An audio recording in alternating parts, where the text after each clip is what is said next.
When Richard Nixon realized he was going down if he did something desperate, he began firing just about everyone who was in position to expose his crimes. To this day it's known as the Saturday Night Massacre. Donald Trump seems at times to be vaguely aware that help's in trouble, as he drifts in and out of his delusions. But instead of firing everybody, Trump has been trying and failing to fire a number of key people, making an ass of himself in the process.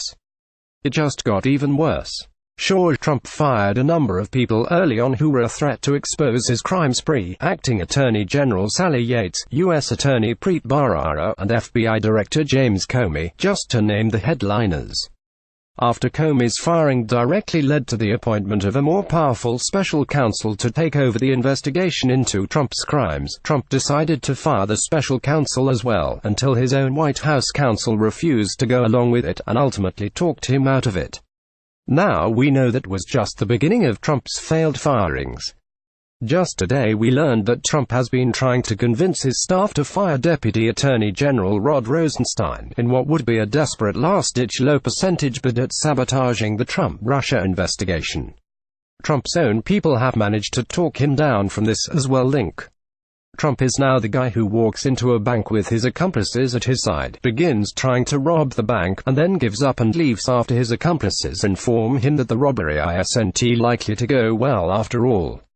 What Donald Trump doesn't seem to get is that help's committing additional counts of felony obstruction of justice just by trying to fire more who are investigating his crimes, even if he does back down after his own people tell him they aren't willing to go along with his instructions.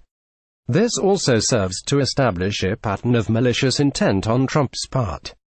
If he tried to fire one person who was investigating him, he might be able to argue that there was some other excuse for it.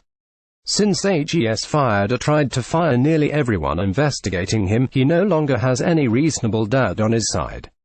Keep up to date with the latest Palmer Report articles via email. Get the latest content first. Email address update preference as new articles are added daily. Subscribe now. We respect your privacy.